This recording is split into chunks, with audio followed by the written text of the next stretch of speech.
दोस्तों, मैं हूं रतन शारदा। आपने मुझे टीवी और सोशल मीडिया पर काफ़ी सालों से सामाजिक और राजनीतिक मुद्दों पे बोलते हुए देखा है, लेकिन मैं कई सालों से कई सेवा प्रोजेक्ट्स और अपने एरिया के सिविक इशू से भी जुड़ा हूं और उसके लिए कुछ ना कुछ करने की कोशिश कर रहा हूं। पिछले 2-3 सालों के तजुर्बे ने मेरे धैर्य की हद तक परीक्षा ले ली। दिल में गुस्सा भी आया, तकलीफ भी हुई। तब मैंने सोचा कि क्या सोशल मीडिया का उपयोग सिर्फ थम्स अप या केवल गुस्सा दिखाने के लिए उपयोग करना चाहिए, या हम लोगों को जोड़ने और मुंबई को रिवाइव करने के लिए भी इसका उपयोग कर सकते हैं। आज महाराष्ट्र दिवस के शुभ अवसर पर मैं इस विषय की भूमिका बांध रहा हूं और आगे चलकर इसको और बढ़ाएंगे।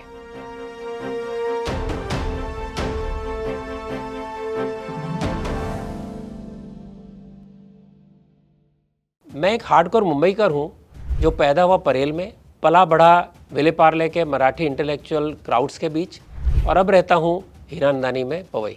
2 वे ट्रैम, कालबादेवी रोड पर चलते हुए, मिलन सबवे का हमेशा भरा रहने वाला पानी और गलियों के अंदर गटर के पानी के अंदर से चलते हुए अपने स्कूल में जाना, ये सारे अनुभव मैंने लिए हैं। मैंने लोकल ट्रेन भी देखी है जिससे घड़ी मिलाई जा सकती थी, और यह सब देखा, साथ ही देखा कि कैसे बेकाबू ट्रैफिक और अनप्रेडिक्टेबल लोकल्स का सफ़र भी आज चल रहा है। स्पिरिट ऑफ मुंबई या मुंबई बाउंसेस बैक, ये स्लोगन ऐसे हैं जिससे दिल जल जाता है। यह जो मुहावरे हैं, ये मुंबई करके ज़ख्मों पर नमक छिड़कने के जैसा होता है। हर विपत्ति के बाद हम इसलिए अगले दिन काम पे जाते हैं क्योंकि काम करना हमारी मजबूरी है, कोई जज्बाती स्पिरिट नहीं है। बम ब्लास्ट के बाद भी अगले दिन लोकल पकड़ने का जो कारण है, केवल इसलिए कि कोई ऑप्शन नहीं है। पॉट होल्स और जिगजैग फुटपाथ्स के अंदर से बेचैन ट्रैफिक के बीच में से कूदते हुए जाना हमारी मजबूरी है, कोई शौक नहीं है हमें एडवेंचर का। सच तो ये है, कड़वा सच है, कि मुंबई एक दुधारू गाय है पॉलिटिशियंस के लिए, बाबूस के लिए, जिसे हर सरकार ने दुहा, लेकिन उसकी सेहत और इंफ्रास्ट्रक्चर के बारे में कभी सोचा ही नहीं। मुंबई देश के इनकम टैक्स का 30 से 32% देता है। पहले तो ये टॉप कंट्रीब्यूटर था। जब तक देवेंद्र फडणवीस चीफ मिनिस्टर नहीं बने, मुंबई को कुछ खास मिला ही नहीं। सिर्फ एक बार जब शिवसेना बीजेपी की सरकार थी तो नितिन गडकरी ने 55 फ्लाईओवर्स का तोहफा हमें दिया, जो आज तक हमें काम आ रहा है। मुझे याद है, एक किशोर के नाते जब कैंप्स कॉर्नर का फ्लाईओवर बना तो हम बड़े आश्चर्यचकित हुए। मनी लाइन्स पे फॉरेन कोलैबोरेशन का फ्लाईओवर बना तो हम और खुश हुए। लेकिन सोचिए, अटल सेतु का काम 1963 में शुरू होना था, वो 2018 में शुरू हुआ। आज फडणवीस सरकार के अंतर्गत 9 नए मेट्रो लाइन शुरू हुए हैं, कोस्टल रोड शुरू हुआ है और तेज़ी से काम चल रहा है। और आप देखिए, बम्बई में जून 2014 में एक मेट्रो थी 12 किलोमीटर की, और कलकत्ता, जिसको हम बहुत ही कमज़ोर शहर गिनते हैं, वहाँ पर 1984 में 3.5 किलोमीटर की मेट्रो शुरू हो गई थी। दिल्ली में पहली मेट्रो आई दिसंबर 2002 में। आज कलकत्ता में 60 किलोमीटर से अधिक की मेट्रो बिक चुकी है, दिल्ली में 394 किलोमीटर की मेट्रो बिक चुकी है, और आमची मुंबई अब तक केवल 59 किलोमीटर पर अटकी हुई है। मुंबई सबसे धनाढ्य कॉरपोरेशन है, ऐसा मैंने कहा। दिल्ली एक प्रांत है, लेकिन फिर भी उसको हम शहर का प्रांत मान लेते हैं, तो उससे कंपेयर करते हैं हम बजट्स की फिगर। मुंबई का बजट 2024-25 का 59,994 करोड़, आज की तारीख में 74,427 करोड़। दिल्ली का बजट 2024-25 का 71,086 करोड़, आज की तारीख में 95,358 करोड़। और याद रखिए, वो क्योंकि राजधानी है, इसके लिए केंद्रीय सरकार ने उनको 1 लाख करोड़ अतिरिक्त दिया है। महाराष्ट्र के बजट में मुंबई के लिए 36,000 करोड़ है। अब दूसरे शहरों का भी अंदाजा ले लेते हैं। बेंगलुरु का बजट है 19,930 करोड़, हैदराबाद का 10,100 करोड़, चेन्नई का 8,897 करोड़ और कलकत्ता का 5,639 करोड़। इतने पैसों के बाद भी मुंबई की ऐसी हालत क्यों है? आने वाले दिनों में ये विषय हम लेंगे और कारण ढूंढेंगे कि क्यों ये मुंबई की हालत है, और उसके उत्तर भी ढूंढने का प्रयत्न करेंगे। आने वाले दिनों में हम हर फेलियर की वजह जानेंगे, एक्सपर्ट्स को बुलाएंगे, उनके साथ वार्तालाप करेंगे और उत्तर भी ढूंढने का प्रयत्न करेंगे और उत्तर ढूंढेंगे। उदाहरण के लिए, क्या मुंबई को एक डायरेक्टली इलेक्टेड मेयर नहीं मिल सकता? क्या बाबू लोग कॉरपोरेटर से अधिक ताकतवर होने चाहिए? क्या वो आलसी तो नहीं हो गए हैं? मैं करप्शन की बात नहीं करूँगा, वो विषय बदल जाएगा। मुंबई के रोड सबसे बेकार है, मैं आग्रह के साथ बता सकता हूँ, क्योंकि मैं सारे भारत घुमा हूँ। माहिम के बाद उत्तर की तरफ जाने वाले रास्ते के अंदर आप मुझे 3 किलोमीटर से अधिक पॉटहोल फ्री रोड दिखा दीजिए, मैं हर बाजी हारने के लिए तैयार हूँ। कंक्रीट रोड बन रहे हैं, लेकिन 10 साल में वो भी ख़राब हो जाते हैं, ये कोई ध्यान नहीं दे रहा। हमें बताया जाता है 25 साल तक हम पॉटरी रोड देखेंगे, बनेंगे तो देखेंगे ना। डामर के रोड, टार के रोड ज़्यादा इको फ्रेंडली हैं, पानी उसके अंदर से ज़मीन में जाता है, जो फ्लड आते हैं उसकी ताकत कम होती है। अब साउथी दिशा में जाइए, वहाँ हमसे अधिक बारिश होती है, हमारे जैसी बारिश होती है, वहाँ के रोड टार हैं, लेकिन वहाँ के रोड हमसे भी स्मूथ हैं। अब एक मज़ेदार किस्सा जो कि बहुत दुखद है, एक ब्लैक कॉमेडी है, गोखले ब्रिज का किस्सा। इस पीढ़ी को शायद इसके बारे में पता नहीं है। 2018 में गोखले ब्रिज कोलैप्स होता है एक तरफ से, और उसके ऊपर काम शुरू होता है। एक सिंगल लेन चलती है, बहुत लोगों को तकलीफ होती है, कई लोग मारे जाते हैं। 2022 में एक एमएलए जब ये काम चल रहा है, एक पत्र डालता है कि एक पुल बहुत खतरनाक है, और बिना इंजीनियरों की रिपोर्ट लिए वो पुल तुरंत बंद कर दिया जाता है, और सारा बम्बई 10-10 किलोमीटर लंबे चक्कर मार के अपने गंतव्य तक पहुंचता है। 2024 में जब पुल खोलने की बारी आती है तो एक विचित्र बात होती है, 1.5 मीटर का गैप 2 अलग अलग ब्रिज के हिस्सों में पड़ जाता है, और कोई इंजीनियर को सज़ा नहीं मिलती, किसी को सस्पेंड नहीं किया जाता, किसी को नौकरी से निकाला नहीं जाता। अभी भी उस पुल का एक हिस्सा खुलना बाकी है। उसी समय जब ये गोखले ब्रिज का तमाशा हुआ, उसी समय कोस्टल रोड की बातचीत शुरू हुई।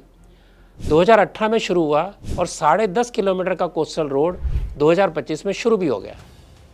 गोखले ब्रिज की लंबाई केवल 615 मीटर, वो अब तक पूरा नहीं है। ये कहना अच्छा नहीं लगता, लेकिन कोस्टल रोड का वो भाग पहले पूरा है जिसका उपयोग दक्षिण मुंबई के इंद्रलोक में रहने वाले लोगों को मिला है। भाईंदर से बांद्रा तक जाने वाले जो सबब के आम जनता है, मैंगो पीपल, उनको घंटों उस रास्ते पे लगते हैं, उनका आज तक इलाज नहीं हुआ। केवल ग्रोवेल का एक ब्रिज ठीक होने के अंदर 2 साल लगे। मुझे दक्षिण मुंबई के दोस्तों से कोई दुश्मनी नहीं है, लेकिन क्या सबब में रहने वाले टैक्स पेयर्स को आप इग्नोर करना सही मानते हैं? एक उदाहरण मज़ेदार बताता हूँ। पेडर रोड में एक दिन एक गटर कोलैप्स हो गया, हाहाकार मच गया इंद्रलोक में, और उसी दिन वो गटर का इलाज हो गया। हमारे यहाँ भाई साहब वो रोड टूटता है, आप बार बार जाके कंप्लेन करते हैं, महीनों बनता नहीं है।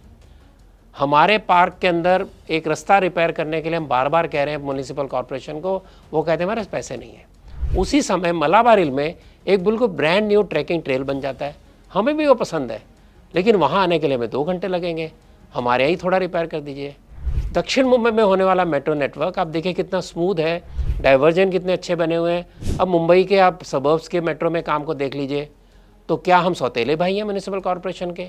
अब फुटपाथ की बात करते हैं।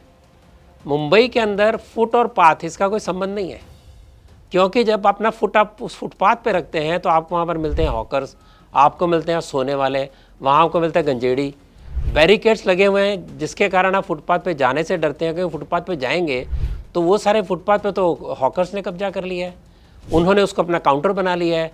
वो बेचारा बम्बई वाला काउंटर के इस तरफ खड़ा होकर सड़क पे खड़े होकर खाने खा रहा है। अब एक और तमाशा है जिसके अंदर कॉरपोरेशन भी शामिल है, कॉरपोरेट भी शामिल है।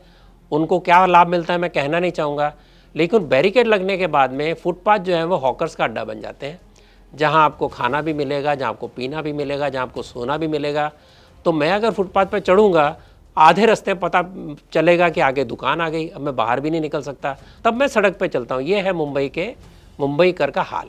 अब बात करें स्वच्छ भारत की। स्वच्छ भारत कौन, कहाँ का स्वच्छ भारत? जोक है क्या? आप देखेंगे कि कचरे को 2 हिस्सों में बांटने का कानून है, 3 हिस्सों में बांटने का कानून है, कई जगह नहीं करेंगे तो उसके लिए आपको सज़ा मिलती है, लेकिन डंप यार्ड में सारे इकट्ठे डंप होते हैं। अगर कुछ गलत मैं कह रहा हूँ तो मुझे बताइएगा। और सबब तक सीमित है सारा कचरा, आपको दक्षिण मुंबई में जगह जगह कचरा बिखरा हुआ नहीं मिलेगा। अब एक मज़ेदार किस्सा सुना था पवई लेक का।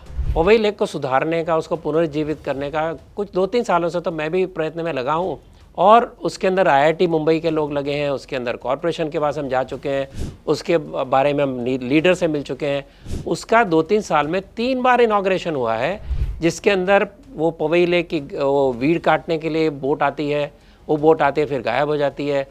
वहाँ के ड्रेनेज को डाइवर्ट करने के लिए टेंडर निकल रहे हैं, 1-2 साल से, अब तक टेंडर निकले नहीं हैं, और इनॉग्रेशन बार बार हो रहा है। तो बताइए हमें रोना चाहिए कि हंसना चाहिए? दोस्तों, ये सिर्फ एक शुरुआत है। अगले हफ्ते से हम एक्सपर्ट्स के साथ बैठेंगे, कुछ सुझाव ढूंढेंगे, कुछ नए सॉल्यूशन ढूंढेंगे और आप तक लाएंगे। मैं मुंबई की आवाज़ नहीं हूँ, मुंबई की आवाज़ आप हो।